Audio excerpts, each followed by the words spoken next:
तो दोस्तों आप लगातार अपनी स्क्रीन पर ध्यान देकर देखिएगा। यहाँ पर राजनाथ सिंह जी के बयान के अनुसार आपको कई सारे आर्टिकल दिखाई दे रहे होंगे, जिसमें राजनाथ सिंह जी हमारे सभी मित्र राष्ट्रों को ये अपील करते हुए दिखाई देंगे कि आप अपने डिफेंस इक्विपमेंट्स की मैन्युफैक्चरिंग भारत के अंदर कीजिए। यानी 2019 से ही भारत इस कोशिशों में लगा हुआ है कि जितने भी डिफेंस सप्लायर्स हैं और जिनसे भारत की अच्छी दोस्ती है, वो अपने डिफेंस इक्विपमेंट भारत में बनाए। इनको एक बेहतरीन इकोसिस्टम दिया जाएगा, स्किल्ड लेबर दी जाएगी और जितने भी इनिशिएटिव दिए जाते हैं भारत में लोकल मैन्युफैक्चरिंग को लेकर, ये सारे कुछ दिए जाएंगे, जिससे कि भारत की जरूरत के अनुसार भी ये कंपनीज भारत को हथियार सप्लाई कर सके। और साथ ही अगर इन्हें किसी अन्य देश से ऑर्डर मिलता है तो उनकी सप्लाई भी ये भारत में बने हथियारों से करे। तो इन सब प्रयासों को काफी समय से किया जा रहा था, लेकिन इसको लेकर किसी तरह का कोई भी पॉजिटिव आंसर हमें किसी भी देश से नहीं मिला था। यानी किसी जमाने में हम केवल हथियार खरीदा करते थे, उसके बाद थोड़ा सा और स्ट्रांग हुए तो हम लोगों ने इस तरह की शर्तें रखनी शुरू कर दी कि देखिए अब हथियार तो खरीद रहे हैं, लेकिन इनका कुछ हिस्सा भारत में ही बने। फिर टेक्नोलॉजी मांगने लगे और अब यहाँ तक की बातें आ गई कि हम लोग हथियार खरीदे ना खरीदें, आप अपने हथियार भारत में बनाइए।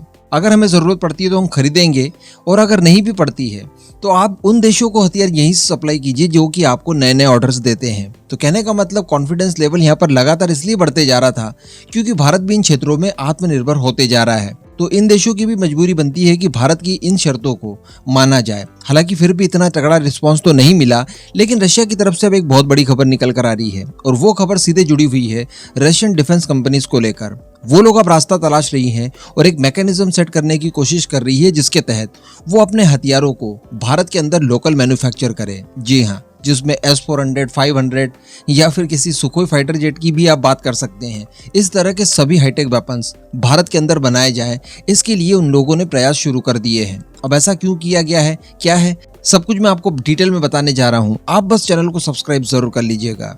तो इसके पीछे कारण बताया जा रहा है अमेरिका द्वारा लगाए गए रशिया के ऊपर कई सारे सैंक्शंस। रशिया अगर अपने हथियारों को अपने यहाँ पर ही मैन्युफैक्चर करता है तो इनसे संबंधित कुछ स्पेयर पार्ट्स और सप्लाई चेन की खासी दिक्कतें जा रही है, क्योंकि रशिया दूसरे देशों से नहीं ले पा रहा है।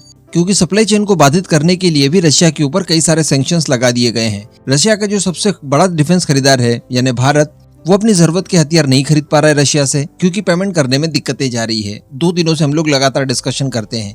इसका एकमात्र सॉल्यूशन यही है कि इन हथियारों को भारत में मैन्युफैक्चर किया जाए, ठीक वैसे ही जैसे ब्रह्मोस को किया जाता है। और यहाँ पर जो सबसे बड़ी बात देखने के लिए मिली है वो ये है कि इस तरह के मैकेनिज्म को शुरू करने के लिए भारत की तरफ से तो पास्ट में अपील की ही गई थी, लेकिन इस बार जो ऑफर दिया गया है या इस बार जो सुझाव निकाला गया है ये रशियन अधिकारी द्वारा ही दिया गया है। जी हाँ, रशियन अधिकारी खुद इस बात को चाहते हैं कि अब उनकी जो डिफेंस मैन्युफैक्चरिंग यूनिट्स वगैरह हैं उन्हें स्थानांतरित कर दिया जाए भारत के अंदर, ताकि बीच में लगने वाले प्रतिबंधों से बचा जा सके।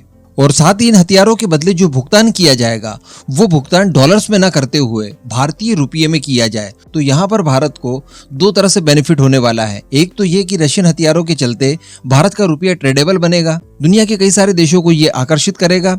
इसके अतिरिक्त भारत के अंदर डिफेंस इक्विपमेंट मैन्युफैक्चरिंग के लिए एक इकोसिस्टम तैयार होगा। और अगर रशियन कंपनियां यहाँ पर आ रही है जो कि लगभग सर्वगुण संपन्न मानी जाती है इस फील्ड में, तो डेफिनेटली एक बहुत बड़े लेवल पर भारत के अंदर डिफेंस मैन्युफैक्चरिंग के लिए इकोसिस्टम तैयार हो सकता है। साथ ही इनको लेकर कई सारी टेक्नोलॉजी और कई सारे लाइसेंस भी भारतीय कंपनियों को मिल सकते हैं। भारत की छोटी बड़ी कई सारी प्राइवेट कंपनीज इन कंपनीज के साथ मिलकर अच्छा खासा काम कर सकती है। एम्प्लॉयमेंट भी जनरेट किया जा सकता है भारत में। और सबसे बड़ी बात कि ये जो कदम उठाया जा रहा है रशिया की तरफ से, ये हमारे मेक इन इंडिया इनिशिएटिव के तहत ही किया जाएगा। तो इन सब की वजह से जो इनिशिएटिव दिए जाते हैं गवर्नमेंट की तरफ से, जो छूट दी जाती है, उन छूट का भी लाभ रशियन डिफेंस कंपनीज को बड़े पैमाने पर दिया जाएगा। इस मुद्दे पर बताया जा रहा है कि दोनों देशों के बीच में बातचीत काफी ज्यादा एडवांस स्तर तक पहुंच चुकी है। यानी काफी जल्द इसको लेकर कोई बड़ा फैसला दोनों देशों की सहमति से लिया जा सकता है। वैसे इस खबर के अलावा आप एक दूसरी चीज के ऊपर भी ध्यान दें तो यहाँ पर रशिया के पास एक बहुत ही अच्छा ऑप्शन हो सकता था चाइना के रूप में।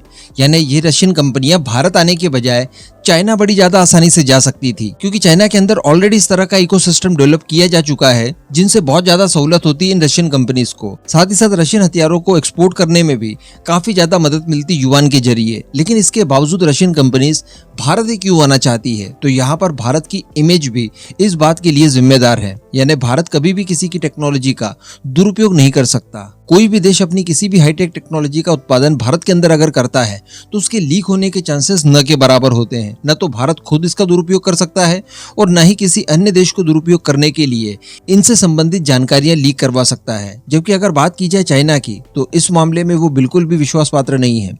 हो सकता है कि रशिया अपने हाईटेक वेपन्स की मैन्युफैक्चरिंग चाइना के अंदर शुरू कर दे और इस बात का दुरुपयोग उठाना शुरू कर दे खुद चाइना ही, यानी चाइना इन टेक्नोलॉजीज को बड़ी आसानी से हासिल कर सकता है। वैसे ही पास्ट में हम लोगों ने देखा कि कई रशियन साइंटिस्ट को चाइना द्वारा खरीद लिया गया और उनसे हाईटेक टेक्नोलॉजीज की डिमांड की गई और कई मामलों में चाइना सक्सेस भी रहा। तो इस तरह का चाइना का बिहेवियर रहा है जो कि वर्ल्ड वाइड सभी जानते हैं। तो इन सब के चलते भारत एक भरोसेमंद पार्टनर दिखाई दे रहा है रशिया को, काफी स्कोप भी है, सबसे बड़ा खरीदार भी है हथियारों का। तो भारत एक अच्छी डेस्टिनी हो सकती है रशिया के लिए। इसीलिए अब दोनों देशों के बीच में इन सब चीजों को लेकर बातचीत शुरू हो चुकी है।